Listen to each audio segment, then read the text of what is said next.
Hello guys, अगर आप लोगों को मेरे वीडियोस पसंद आए तो मेरे वीडियोस को लाइक कर दे, शेयर कर दे, मेरे चैनल को सब्सक्राइब कर दे। इन विशु शॉर्ट्स एंड के पिछले एपिसोड के एंड में हमने देखा था कि हमारे यांगे और बोवा दोनों एक ब्रिज के ऊपर बैठकर बात किए जा रहे होते हैं और तभी हमारे यांगे बोवा को ये कमाल का पावर रूम इनको गिफ्ट के तौर पर दे देते हैं। इसके बाद बोलने लगता है कि ये पावर रूम इनको मैंने ही बना चुका हूँ और ये पावर रूम मेरे से बना हुआ सबसे कमाल का पावर रूम है, तो इसीलिए मैं इसके गिफ्ट के तौर पर तुम्हें देना चाहता हूँ। और ये सुनने के बाद ये बोवा चौंक जाता है क्योंकि वो टॉप क्वालिटी का पावर रूम होता है। इसके बाद ये पूछने लगता है कि क्या तुमने ये कमाल का पावर रूइन को बना चुके हो, वो भी इतना कम समय के अंदर ही। ये सुनने के बाद हमारा यांग बोलने लगता है कि हाँ, इस रूइन को मैंने ही बना चुका हूँ। इसको बनाने के लिए मेरे फटके हाथ में आए थे, फिर भी मैं इस रूइन को बना चुका हूँ। क्या कोई यहाँ पर कोई दिक्कत है क्या? इस पावर रूइन इतना ज्यादा कमाल का है कि इसको देखने के तुरंत बाद ही तुम्हारा पूरी तरह से बोलती बंद हो गई। मुझे लगा था कि तुम इससे पहले ही इससे भी ज्यादा कमाल का रूइन को बना चुके हो। ये सुनने के बाद वो अपने आप को कवर करते हुए बोलने लगते हैं कि नहीं, मैं इसीलिए चौंक गया और इसीलिए पूछ रही थी कि ये तुम्हारे औकात से काफी ज्यादा कमाल का रूइन है। पर असल में जब मैं सीख रही थी तब मैं इससे भी कमाल का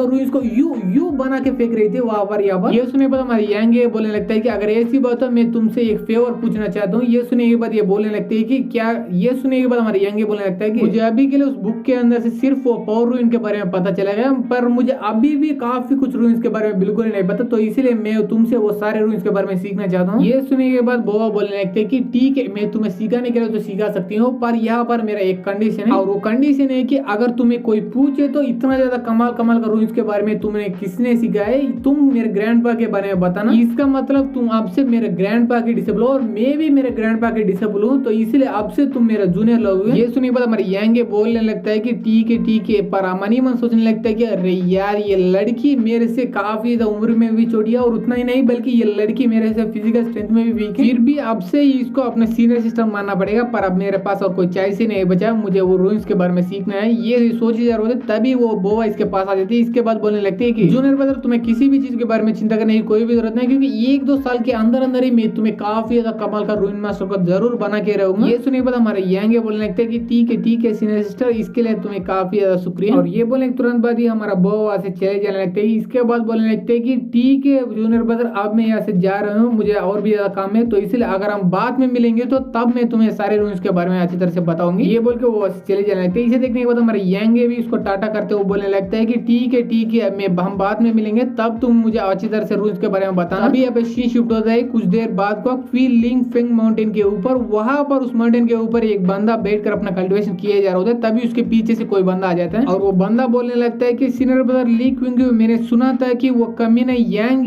6th लेवल के ऊपर प्रमोट हो गया और उतना ही नहीं बल्कि उसने आज ही 8th लेवल वाला डुआन जो नाम का एक आउटर डिसेबल को हरा चुका है, इसीलिए उसका नाम यहाँ पर पूरी तरह से फैल रही है। और मैंने ये भी सुना था कि उसको यहाँ पर आउटर सेक्ट का एल्डर्स का भी सपोर्ट है। ये सुनने के बाद ली क्विंग मुस्कुराने लगता है। इसके बाद बोलने लगता है कि ऐसा लग रहा है कि वो कमीना अपने डेंटियस बर्बाद होने के बाद भी बिल्कुल ही हार नहीं माना और फिर से एक कल्टिवेटर बन गए। ये सुनने के बाद डिसेबल बोलने लगता है कि हाँ एग्जैक्टली ऐसे हुआ, पर मैंने ये भी सुना था कि वो अभी तक एक आउटर डिसेबल बिल्कुल ही नहीं बन पाया, तो इसलिए मुझे ऐसा लगता है कि अभी के लिए यानी जब वो सर्वेंट था तभी हमें उससे निपटाना पड़ेगा, वरना आगे जाकर वो हमारे लिए भी मुसीबत बन सकता है। ये सुनने के बाद ली क्विंग बोलने लगता है कि अबे साले मोटे, मेरे बात याद रख, अगर वो यांगे अपने पूरी जिंदगी भर भी कल्टिवेट करूं तब भी वो मेरे को बिल्कुल ही मुसीबत नहीं बन सकता। फिर भी मैं कल यांगे के पास जाऊंगा और जरूर उसको अपने औकात दिखा के आऊंगा। तभी अब शूट था अगले दिन सुबह का। तब हम देखते हैं कि ये कोर्ट यार्ड के अंदर एक एल्डर कुछ डिसेबल को अच्छी तरह से ट्रेन किए जा रहे होते हैं, वहीं पर हमारे यांगे कहीं पर जा रहे होते हैं और वहां से जाते जाते हमारे यांगे अपने मनी मन सोचने लगता है कि कुछ दिनों से मेरे सिस्टर सिया हुआ होगा, कोई भी लेटर मेरे पास बिल्कुल ही नहीं आया है, इसीलिए मुझे चिंता हो रहा है कि मेरे होम टाउन के अंदर मेरे मदर और मेरे सिस्टर अब कैसे है, उनको कोई दिक्कत हुआ है या नहीं। तो इसलिए मैं अब एल्डर जांग के पास जा रहा हूँ, क्योंकि अभी वही मेरा मदद कर सकते हैं मेरे मदर और मेरे सिस्टर की प्रॉब्लम को दूर करने में। ये सोचता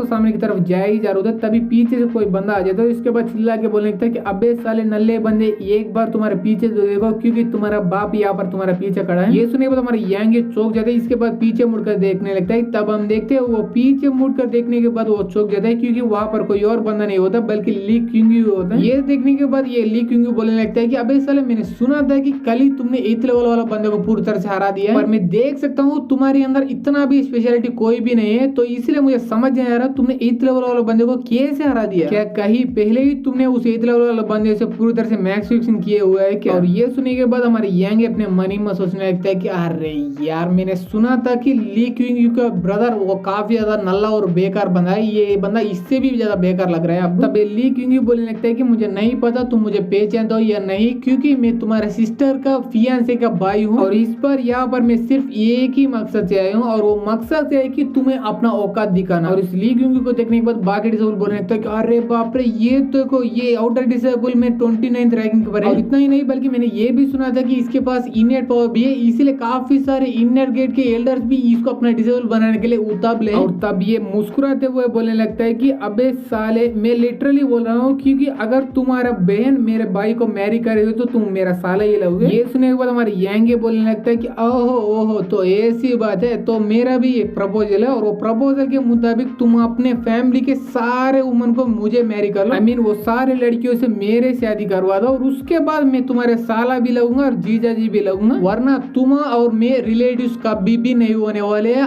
और मेरे सिस्टर तुम्हारा भाई से शादी, ये तुम्हारे सपने भी नहीं होने और मेरे सपने भी नहीं होने वाले। ये सुनने के बाद ली क्योंकि को काफी ज्यादा गुस्सा आता है। इसकी वजह से वो बोलने लगता है कि अबे साले, तुम्हें देखकर मुझे ऐसा लग रहा है कि तुम्हारे अंदर घमंड नाम का चीज कूट कूट के पड़ी है और वही घमंड को मैं बर्बाद करने के लिए यहाँ पर आ जाया हूँ। ये बोलने के तुरंत बाद ये अपना 2 उंगलियों को सामने की तरफ कर देता है। इसके बाद एक जोरदार अटैक सामने की तरफ रेडी हो जाता है और इसके बाद एक जोरदार अटैक को हमारे यांगे की तरफ भेज दे। वो बोलने लगता है कि यहाँ पर सिर्फ मैं तुम्हारा घमंड ही तोड़ने के लिए आया हूँ, अगर बीच में अगर तुम भी टूट जाओगे तो मुझे दोस्त बिल्कुल ही मत देना। और तब हम यांगे की तरफ देखते हैं, वो अपने मन ही में सोचने लगता है कि अरे यार, ये अटैक तो कुछ ज्यादा ही पावरफुल है, अभी के मेरे सिचुएशन में इस अटैक को ब्लॉक भी नहीं कर सकता और डॉज भी बिल्कुल नहीं कर सकता, मुझे समझ नहीं आ रहा अब मुझे क्या करना चाहिए। और तब हम यांगे की तरफ देखते हैं, उसको ऑलमोस्ट वो अटैक लगने वाला होता है, तभी वहां पर एक आता देते और आने के तुरंत बाद ही एक जोरदार अटैक वो अटैक के ऊपर कर देता है और वो अटैक वहीं पर बर्बाद हो जाते हैं। और उसे देखने के बाद हमारे यांगे खुश हो जाता है और तब हम देखते हैं वो बंदा और कोई नहीं होता बल्कि एल्डर जांग होता है। और वो एल्डर जांग ली क्योंकि से बोलने लगता है कि ली क्योंकि क्या तुम्हें नहीं पता, हमारे स्वार्थशिप के रूल्स के मुताबिक सिर्फ एक डिसेबल दूसरे डिसेबल को लाइफ एंड डेथ अरीना में चैलेंज कर सकते हैं, बाहर की तरफ चैलेंज करो तो उसको जरूर पनिशमेंट मिलनी चाहिए। ये सुनने के बाद ली क्योंकि बोलने लगता है नहीं नहीं एल्डर जांग, यहाँ पर ऐसी वैसी चीज नहीं हो रही, बल्कि इसने मेरे फैमिली के बारे में कुछ उल्टा सीधा बोल दिया था तो इसलिए मैं थोड़ा इमोशनल हो गया था, इससे ज्यादा कुछ भी नहीं है। और मैं यांगे को बिल्कुल भी चोट नहीं पहुंचाना चाहता था क्योंकि वो फ्यूचर में मेरा साला ही होने वाला था। और ये बोलने के तुरंत बाद ही हमारे ये एपिसोड यहीं पर खत्म हो जाती है।